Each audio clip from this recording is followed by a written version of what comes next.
வணக்கம். 50 நாட்களில் 5 ஆணவ கொலைகள். என்ன செய்கிறார்கள் தலித் அமைச்சர்கள்? மௌனம் காக்கும் விசிக மற்றும் கம்யூனிஸ்ட். அன்பு உறவுகளே, இதை பத்தி இன்னைக்கு பேச போறோம். உங்களுடைய தொடர் ஆதரவுக்கு நன்றி. நீங்க தொடர்ந்து ஆதரவு கொடுத்துட்டு இருந்தா தான் நம்ம நல்ல நல்ல காணொலியை போட முடியுது.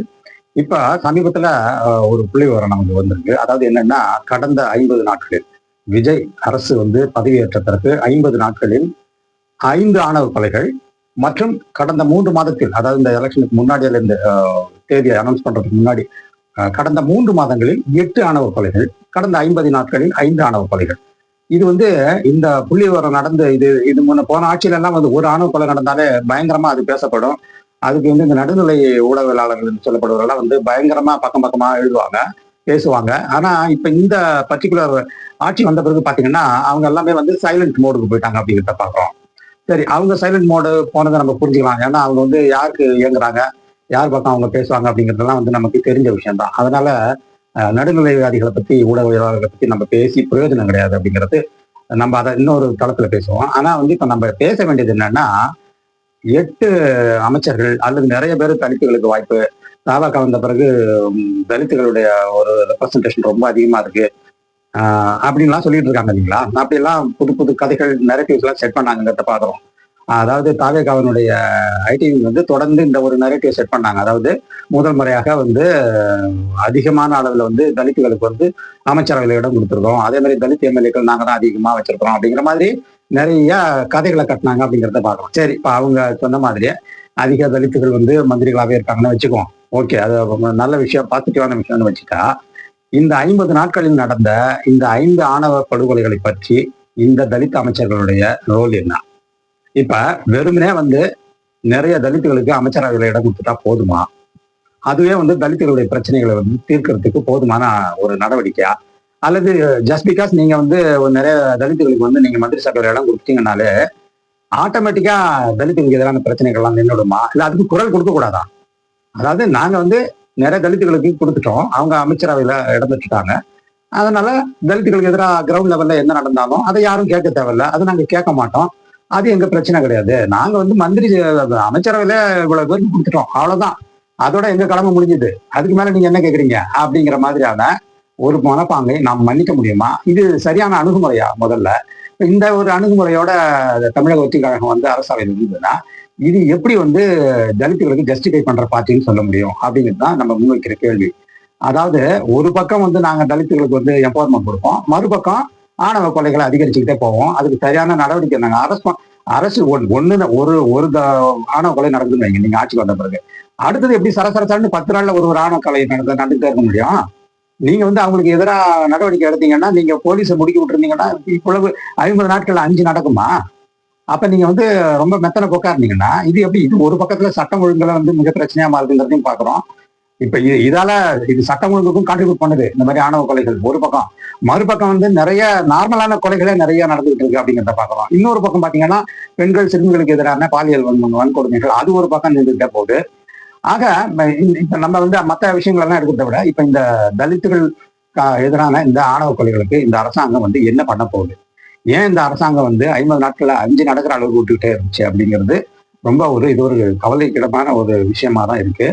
சரி, இந்த அமைச்சர்கள் தலித் அமைச்சர்கள் வெளியில இதை பத்தி எல்லாம் பேசுறது கிடையாது, இல்ல வெளியில பேசலனாலும் பரவாயில்ல, இவங்க அவங்க உட்கட்சியிலேயே நிறைய மீட்டிங் இருக்கும், நிறைய சோர்ஸ் இருக்கும், கம்யூனிகேஷன் பண்றதுக்கு நிறைய வாய்ப்புகள் இருக்கும் இல்லைங்களா? சோ இப்போ அந்த கம்யூனிகேஷன் சேனல்ஸ் வழியா இவங்க தங்களுடைய தலைமைக்கு இது தவறுன்னு தெரிவிக்கலாம் இல்லையா? இந்த தலித் அமைச்சர்கள் ஏன் பண்ண மாட்டேங்கிறாங்க?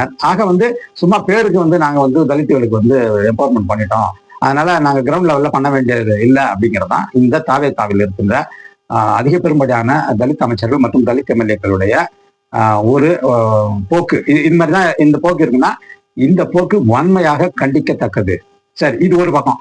மறுபக்கம் பாத்தீங்கன்னா இப்ப இந்த மாதிரியான ஆணவ கொலைகளுக்கு எதிரான கம்யூனிஸ்டுகள் மற்றும் விடுதலை சிறுத்தைகள் கட்சியினுடைய எதிர்வினை என்ன? ஏன் எதிர்வினை அந்த அளவுக்கு இல்லை?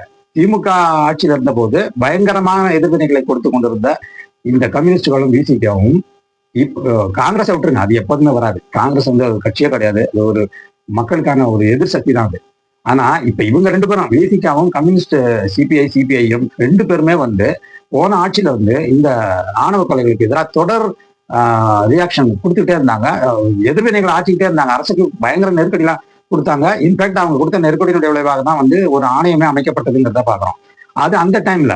இப்போ இந்த 50 நாட்கள்ல விடுதலை சிறுத்தைகளாக இருந்தாலும் சரி, கம்யூனிஸ்டுகளாக இருந்தாலும் சரி, ஏன் வந்து போதுமான அளவு இந்த அரசாங்கத்துக்கு வந்து நெருக்கடி கொடுக்கல? இல்ல இந்த பிரச்சனைகளை வந்து இந்த ஆணவ கொலைகளை பற்றி ஏன் வந்து எடுத்து பேசல? அதாவது போன ஆட்சியில வந்து ஆணவ கொலைகள்ங்கிற பேரோட ஊடகங்கள் வந்து இதை பதிவிட்டு இருந்தாங்க. ஆனா இப்ப தந்தி, இன்னும் பாலிமர் செய்திகள், புதிய தலைமுறை மாதிரியான ஒரு ஊடகங்கள் வந்து இந்த ஆணவ கொலைகள் இந்த ஆட்சியில போடுறது கிடையாது.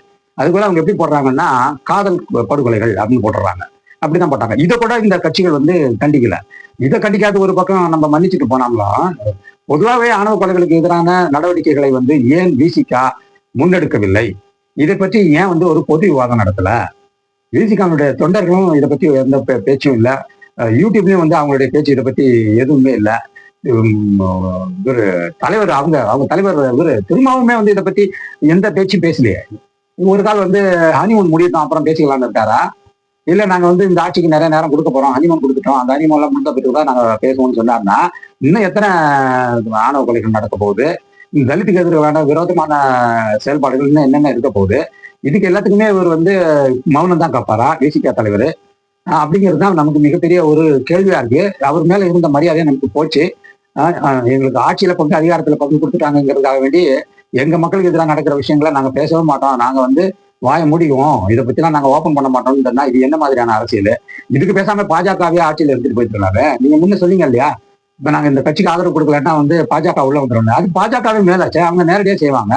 இவங்க மறைமுகமா செய்யறதெல்லாம் கண்டுக்காம இருக்காங்க. ரெண்டு பேருக்கு என்ன வித்தியாசம் கொண்டுட்டீங்க?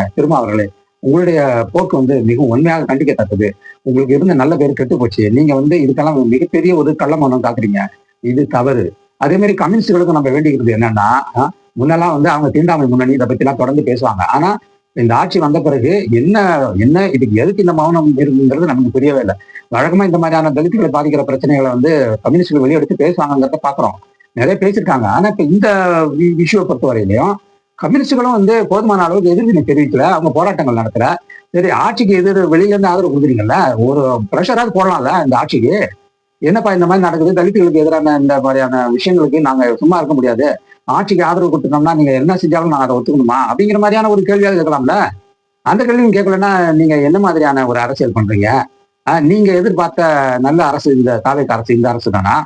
இதுதான் வந்து நீங்க இந்த அரசுக்கு கொடுக்குற சர்டிபிகேட்டா? இதெல்லாமே பல்வேறு கேள்விகள் இருக்குல்ல. இதுல கம்யூனிஸ்டுகளும் வந்து வாய்மொழி மௌனிகளா இருக்க முடியாது. இவங்களும் வந்து திரும்ப போல வந்து இது தேர்தல் முடியட்டும் அப்புறம் கேட்டுக்கலாம்னு இருந்தாங்கன்னா, இன்னும் எத்தனை தலித்துகள் உயிர் பறி போகும், இன்னும் என்னென்ன நிகழ்ச்சிகள் நடக்கும், எத்தனை ஆணவ கொலைகள்னா அடுத்த லிஸ்ட்ல இருக்கும். இதெல்லாமே வந்து இப்படிலாம் இந்த போக்குல இருந்தாங்கன்னா இது உண்மையிலே தவறான ஒரு போக்கு. இதை இவர்கள் வந்து கொஞ்சமாவது இதை யோசிச்சு பார்க்கணும். ஆட்சிக்கு ஆதரவு தருவது ஒரு புறம், ஆனால் தலித்துக்கு எதிர்க்கு அவர்களுக்கு எதிராக நடக்கக்கூடிய இந்த ஆணவ கொலைகளை கண்டுகொள்ளாமல் இருப்பது அதை விட ரொம்ப துரோகம். ஓட்டு போட்ட மக்களுக்கே இது ஒரு மிகப்பெரிய துரோகம்னு விசிகாவும் கம்யூனிஸ்டுகளும் உணரணும். அவங்க இதுல எதிர்வினை ஆக்கணும். அவங்க இந்த அரசாங்கத்துக்கு போதிய அழுத்தம் கொடுத்து இந்த ஆணவ கொலைகள் தொடர்ந்து அடுத்தடுத்து நடக்காம இருக்கிறதுக்கு அவங்க ஏதாவது நடவடிக்கைகள் எடுத்தாதான் அவங்க மேல மக்களுக்கு ஒரு நம்பகத்தன்மை வரும். இல்லாட்டி நாங்க தலித் கட்சி, நாங்க வந்து பாட்டாளி வர்க்கத்துக்கான கட்சின்னு சொல்லிட்டு இருந்தா, வெறும் வார்த்தையில வட சுட்டுட்டு இருந்தா பொதுமக்கள் இதை நம்ப மாட்டாங்க அப்படிங்கிறதா நம்ம இந்த நேரத்தில் சொல்லிக் கொள்கிற கருத்தாகும். அடுத்தடுத்த அமர்வுல தொடர்ந்து பார்ப்போம். ஆதரவு நீங்க தொடர்ந்து கொடுங்க. நீங்க தொடர்ந்து கொடுத்தாதான் நான் பேச முடியும். நன்றி, வணக்கம்.